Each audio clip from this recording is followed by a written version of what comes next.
मुख्य समस्या यही है कि कुछ लोग, इसमें देश नहीं मानना चाहिए, उन्होंने बहुत अच्छे से स्पष्ट कर दिया, फिर भी हमारे भारत में इतना ज़्यादा इधर जो कुशिक्षा चली है 1947 के बाद, उसमें सत्य को जानने ही नहीं देते। तो कोई एक नारा उछाल देते हैं कम्युनिस्ट कांग्रेसी, और बाकी लोग भी वही रोक लेते हैं। तो ये देश का नाम नहीं लेना चाहिए, ईरान और तुर्की ये कोई ऐसा देश नहीं है, क्योंकि ये तो एक देश के भीतर परस्पर विरोधी समूह है जो एक दूसरे को खा जाना चाहते हैं। तो ये जो इस समय झगड़ा चल रहा है वो ईरान के उन लोगों का है जो उन्होंने अच्छे से बता दिया, फिर भी दोहराना आवश्यक है। ये ईरान के ऐसे समूह का है जो कहता है कि हम यहूदियों को या हिंदुओं को या बौद्धों को या हमसे भिन्न किसी अन्य आस्था वाले को जीने का अधिकार ही नहीं देंगे।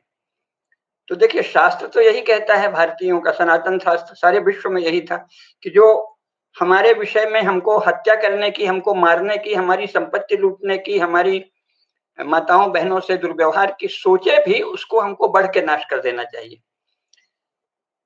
तो इनका तो समूल नाश हो ही जाता अब तक।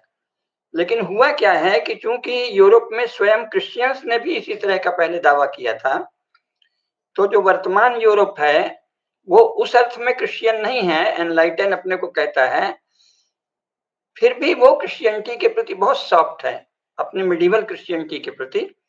और उससे भी बढ़कर यह है कि उसके अलग अलग ग्रुप दुनिया भर में अपना प्रभाव चाहते हैं। तो इसलिए वो इस सैद्धांतिक तत्व को कहना ही नहीं चाहते, क्योंकि अगर संयुक्त राष्ट्र संघ में भी ये बात इस तरह से बहस में आए, भारत के प्रतिनिधि को ये बात उठानी चाहिए थी, लेकिन भारत में अभी तक कोई सनातन धर्म का ज्ञाता शासन नहीं था। अब वर्तमान में मोदी जी आए भी हैं, तो वो हमारे विदेश मंत्री कितना कह पाएंगे कितना नहीं, पता नहीं। तो अगर भारत की ओर से सबसे अच्छे से कही जा सकती है ये बात, संयुक्त राष्ट्र संघ में बल देकर कही जाए कि भाई विश्व का कोई भी समूह, इसमें नेशन स्टेट की तरह ये फंक्शन नहीं कर रहे हैं, अलग अलग ग्रुप हैं। तो कोई भी समूह संसार में अगर ये कहे कि हम अपने फेथ के सिवाय, अपने पंथ के सिवाय अन्य किसी को जीवित नहीं रहने देंगे, तो उसके विरुद्ध विश्व की युद्ध की घोषणा करनी चाहिए, अर्थात उसको नष्ट कर देने का संसार को अधिकार है। ये बात इस तरह से आज तक किसी ने कही नहीं, जबकि जानते सब हैं। तो जानते हैं तो इसको रहने क्यों देते हैं कि यूरोप, पश्चिमी यूरोप और संयुक्त राज्य अमेरिका में ये बहुत गहरी लालसा है कि वो सारे विश्व पर नियंत्रण कर लें, यानी उनकी स्वयं भी एक अर्थ में पैशाचिक लालसा है, लेकिन वो बहुत परिष्कृत हैं संसार में। पहले वो ऐसा ही इन्हीं की तरह वो भी नशे में रहते थे कि जीसस का प्रकाश सारी दुनिया में फैलाएंगे, उसमें वो जगह जगह मार खा गए, बड़ी चालाकी की, बहुत बर्बरता की, बहुत अत्याचार किया, इस इन्हीं की तरह पैशाचिकता की, फिर बार बार मार खाए, बार बार मार खाए। तो संसार से उन्होंने ये सीखा कि नहीं नहीं, अब ऐसी बात करो, ह्यूमन राइट की बात करो, बराबरी की बात करो। ये अभी शुरू हुआ है उनका 100-125 साल के भीतर। लेकिन मन वही है कि अब सारी दुनिया में हमारा ही चले, हमारे जो एजेंट रहे या कठपुतली रहे उन्हीं का शासन रहे। तो इस चक्कर में वो ऐसा खुल के नहीं कहते, नहीं कहते, लेकिन नचाना तो चाहते ही हैं। तो अभी जो इजराइल ने आक्रमण किया है, इसके पहले ट्रंप ने साफ कहा था कि 60 दिन के भीतर ईरान को अपनी पारमाणविक जो भी उनकी तैयारी है उसका सत्य बता देना पड़ेगा हमको, अगर नहीं बताएंगे तो हम उन्हें खतरा मानेंगे। तो 60 दिन तक उन्होंने, ईरान ने उसको ठेंगे से रखा, ऐसे कैसे बता दें, और कहते रहे कि हमारे पास परमाणु बम है। तो संयुक्त राज्य अमेरिका के संकेत पर 61वें दिन इजराइल ने शुरू कर दी ठुकाई। तो ये इस युद्ध में अमेरिका का पूरा साथ है, लेकिन जाहिर है कि ये तो कूटनीतिक युद्ध है, तो वो सामने यही कहेंगे नहीं नहीं हम ये चाहते हैं, ये सब। तो भारत के लोगों को इसमें मुख्य ये जानना चाहिए कि मीडिया और कुछ अंश तक सोशलिस्ट या वामपंथी झुकाव वाला एकेडमिया, ये भारत में सत्य तो कभी बोलते ही नहीं, अपने लोगों को भ्रम में रखना चाहता है, झूठ में, धोखे में। तो ये फालतू की बातें उठाता है, ये मुस्लिम और इसका लड़ाई है, ऐसा कुछ नहीं है। मुस्लिम नाम की कोई यूनिटी है ही नहीं है, इनमें परस्पर विरोधी इतने झगड़े हैं, अमेरिका इसका भली भांति लाभ उठा रहा है। तो एक प्रश्न उठेगा कि भारत इसमें क्या करे, तो इसमें बहुत ज्यादा अपने को बौद्धिक कहने वाले लोगों के जो ज्ञान आते हैं उसकी कोई आवश्यकता नहीं है, क्योंकि हमारे पास इस समय जो शासक है, जो हमारे प्रधानमंत्री नरेंद्र मोदी हैं, वो सबसे ज्यादा बुद्धिमान आदमी है, ये बारंबार सिद्ध हो गया। संसार के विषय में बहुत व्यावहारिक ज्ञान उनको है, तो वो जो करें उसमें हमें साथ देना चाहिए और इस चक्कर में नहीं पड़ना चाहिए कि इजराइल हमारा पुराना मित्र है तो अब ईरान से क्यों दोस्ती कर रहे हो। राजनीति में ये सब चलता ही रहता है। तो मोदी जी जो कर रहे हैं वो बिल्कुल सही है कि इजराइल तो हमारा दोस्त है ही, ईरान से भी हमारे संबंध है, उससे कई तरह के रिश्ते हैं, तो राजनीति के स्तर पर वो बिल्कुल ठीक कर रहे हैं। तो आज का विषय क्या है? आज का विषय भारत शासन की जो नीति है वो नहीं है। आज का विषय ये है कि क्या ये युद्ध चिंता की बात है? तो इसका उत्तर ये है, जैसा केडिया जी ने खुद बता दिया, युद्ध चिंता की बात नहीं है, बल्कि ये युद्ध एक कर्तव्य है, ये युद्ध आवश्यक है।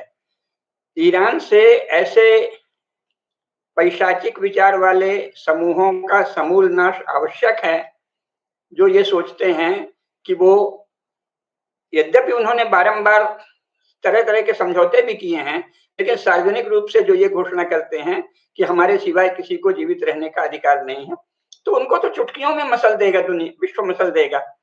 अब यूरोप अमेरिका इनको खिला रहे हैं तो ठीक है, वो भी कूटनीतिक खेल, कूटनीतिक लोग अपनी कूटनीति चलते रहते हैं। ये निश्चित है कि इसके बाद ईरान में फिर से तख्ता पलट होगा, अमेरिका यही चाहता है। अब तख्ता पलट होगा तो हमारे यहाँ जो बहस चलती है वो इतनी बचकानी हास्यास्पद है कि तुरंत सोचने लगेंगे कि अच्छा तख्ता पलट होगा तो वो हमारे अनुकूल हो जाएगा। अरे भाई, कोई आपके अनुकूल इस संसार में नहीं है और कोई प्रतिकूल भी नहीं।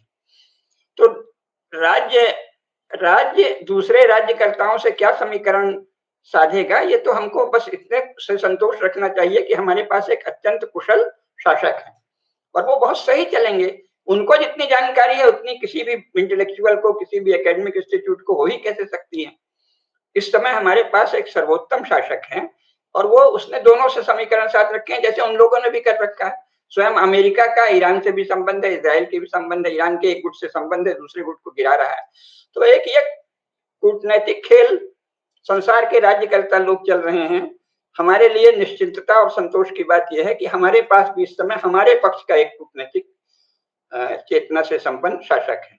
और विश्व के स्तर पर यह है कि ऐसे लोग हर जगह से धीरे धीरे अपदस्थ हों, तो जहां भी अपदस्थ होते दिखे हमको खुशी होनी चाहिए। तो इजराइल ने संयुक्त राज्य अमेरिका के परोक्ष पोषण से ईरान पर, जो ईरान के संसार में सबसे घृणा की घोषणा करने वाले समूह के शासन पर जो आक्रमण किया है, वो सब प्रकार से स्वागत योग्य है।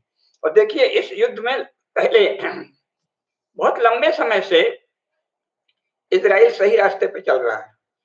अभी तक उसने कोई ईरान के विरुद्ध किसी युद्ध की बात नहीं कही। उसने जो वहां के परमाणु बम से संबंधित, यानी परमाणु शक्ति की तैयारी में लगे वैज्ञानिक हैं, उनको चुन चुन के मारा है। क्यों मारा है? क्योंकि वो यही चाह रहे थे कि ये परमाणु शक्ति हमारी बन जाए तो हम इजराइल को नष्ट कर दें। तो ऐसे लोगों को इजराइल ने चुन चुन कर मारा है। ऐसे लोगों को जो यहूदियों को संपूर्ण संसार से मिटा देने कहते थे, उनको चुन चुन के मारा है। तो बहुत ही कुशलता से इजराइल चल रहा है और हमको किसी का न तो गुणगान करना है न किसी की निंदा करनी है। इजराइल बहुत मामलों में हमारे साथ रहा है, कुछ मामलों में इजराइल अपनी भी चलाता है। तो हमारा वर्तमान शासन इसमें सक्षम है कि कब इजराइल को रोक दे, कब उससे तालमेल करे। लेकिन इजराइल का आक्रमण एक तो आत्मरक्षा के लिए है, और आत्मरक्षा के लिए ही सही, वो संसार में ऐसे आतताई समूह का अगर समूल उन्मूलन करने की सोच रहा है, जो अपने सिवाय किसी और को जीवित रहने का अधिकार नहीं है, इसकी दिन में 5 बार घोषणा करते हैं, तो ये सब प्रकार से स्वागत योग्य है।